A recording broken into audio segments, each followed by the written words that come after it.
Hello and welcome to Saturday's Warrior.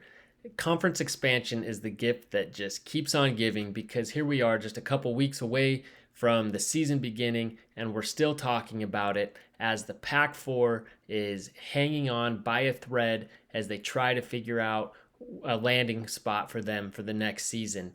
And today's video was originally going to be focused on what options the Pac-4 have together because I thought that the ACC deal was gone. But it sounds like because of some political pressure put on by George W. Bush and Condoleezza Rice, that there is a chance still for Stanford and Cal, as well as SMU, to get into the SEC. SMU and Stanford sounds like they're essentially buying their way in by foregoing some of the TV revenue in order to help put those that money towards those other teams to appease them in order to essentially buy their vote to get into the conference. Cal, on the other hand, is very much needs that money. So we'll see how that plays out.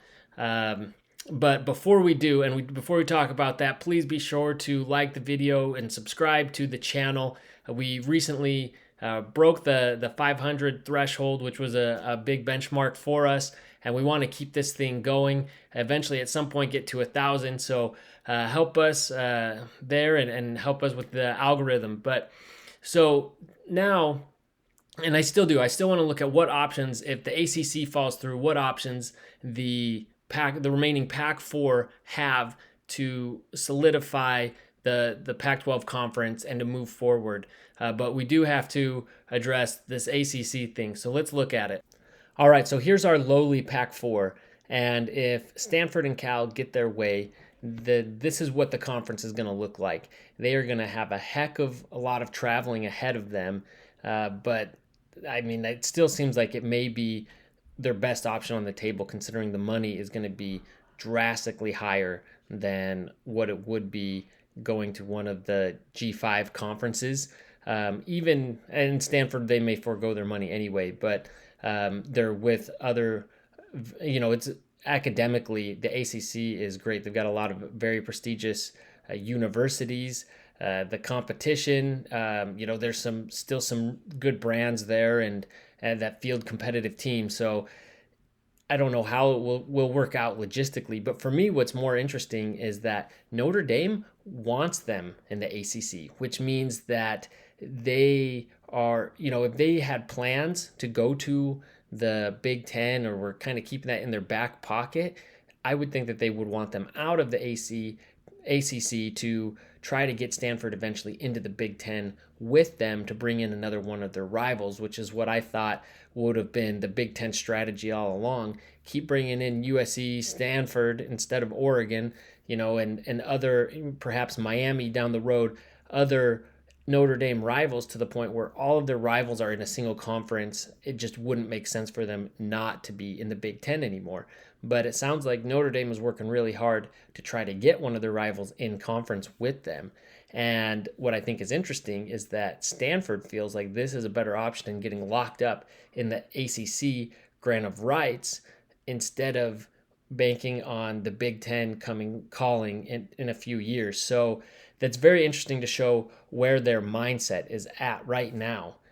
And then on the other hand, we have the other two, and they would likely have to be going to the Mountain West, which is what kind of everyone's predicted all along. They could consider the American, but without Stanford and Cal, they really would be on an island, and I just don't know if the finances and the travel and everything makes sense without them there as well. They're a very good geographic fit with the Mountain West, and that's probably something they're going to need because we know that Washington State at least is in financial disarray. Oregon State's got a stadium that they've got to pay for, so there is a lot there, a lot of incentive there for them to try to keep costs down as much as possible. So I think this is the way that they would do that. Now, back to what I originally planned on talking about, which was the options if the Pac-4 decide to stay together. What do they have? They can either the options are to poach teams or to merge with another conference. So let's look at their options for merging first. And if they go to merge with the AAC, for example, this is what it would look like. So I know that the American would like to expand westward and start getting into the Mountain West time zones, and competing with them there for those later time slots. And there's going to be value in it for them. Certainly, they're picking up some bigger brands, which is great because they just lost three of their biggest brands. And right now, the American strategy for expansion has consistently been get teams in growing markets that have potential to continue to grow and produce, and banking on that. And it's worked out for them really well, but right now they are a shell of who they used to be. And I don't know if that's really who, the Pac-4 wants to be teamed up with. Obviously, the American has had great leadership from Mike Oresco, and so getting him, if there's a merger and they get Oresco instead of Kliavkov, then it seems like that would be a very good trade-in. And then again, access to those other markets, even though they're far away, it might, going to Charlotte or New Orleans and Houston, San Antonio, Tampa might sound a little bit better than, to some of these schools in the Pac. Not saying that they are better, but with their mindset of having to go to Logan or Laramie. And so for me, I can understand, why there's been as much traction with the American. Their contract is also a little bit higher than the Mountain West, and they get a little more exposure being tied with ESPN, which, is obviously that was part of what killed the Apple TV deal with the Pac-12 was not enough exposure. And so there are a lot of incentives, even though geographically it's going to be a bit tougher. We know that at least I keep calling them Stanford and Cal together are willing to go to the ACC, which might be worth it. The payout's bigger for Cal to help cover some of the costs. Is it really worth it if you're crossing the country to play Charlotte and FAU? I don't know, but it seems like there is some interest there. Now, the Mountain West merger, on the other hand, geographically makes a lot more sense. And if you're going to be getting a lot less money, it's going to help with the travel costs. But it was tough enough, I think, for the California schools in the Pac-12 to accept San Diego State coming into the conference. But then you're bringing in Fresno State and San Jose State. I don't know if they would be that excited about that. And actually, let me take a step back. I didn't even talk about why a merger makes a lot of sense instead of poaching. One, you don't have the exit fees, which for any Mountain West schools, it's unlikely you'd be able to get them by next year. So which these teams need desperately. The Pac-4 needs desperately to have schools joining by next year. But the merger, what it allows is you can kind of keep that Pac brand, any of the good infrastructure that exists there, the Pac-12 network, anything that you want to keep, while also coming into taking what the other conference brings, which is a TV deal and no buyouts. And so you can kind of pick and choose the best of both worlds from both conferences and form something stronger. Obviously, trying to keep the A5 status would be huge. And so with the merger, where you keep that original conference and then you bolster it by adding some of these other schools, and many of them have a case and have been considered for making that P5 jump in the past. So there's a better chance, I think, that they have to try to hold on to that A5 status. And so, again, it's a win-win for both sides, and it allows you to really shape that deal however you want. And so for these schools, they need to see, which one offers a better, more attractive deal. You're looking at TV, travel, and payout and all these things, exposure. But, it's also, there's going to be a lot of legal matters and logistics to work through. And so whichever deal I think you can get done would, more easily and and let the lawyers work it out. That's kind of the way that I would think that they'd have to look at that and really just lock in what they can lock in. Again, this is all assuming that Stanford and Cal don't go to the ACC. All right, so now here's what I think that the Pac-4 should do if they do decide to poach schools instead of merge, because this would allow them to really handpick the schools that they want in their conference and how the conference is going to look, instead of bringing in all those other schools, all those other brands that they're not necessarily looking to associate with. And this should theoretically help them get a better payout in a TV deal. However, they still have to go find that TV deal and lock it down, which they struggled with, which led to this whole mess in the first place. So, but if they do decide to go this way, what they should do is first focus on the American, because as we know, the Mountain West, in order for the schools to get out by next year, they would have to be paying $33 million each. And so right now, the American, their buyout is $10 million, but they're supposed to be giving 27 months notice.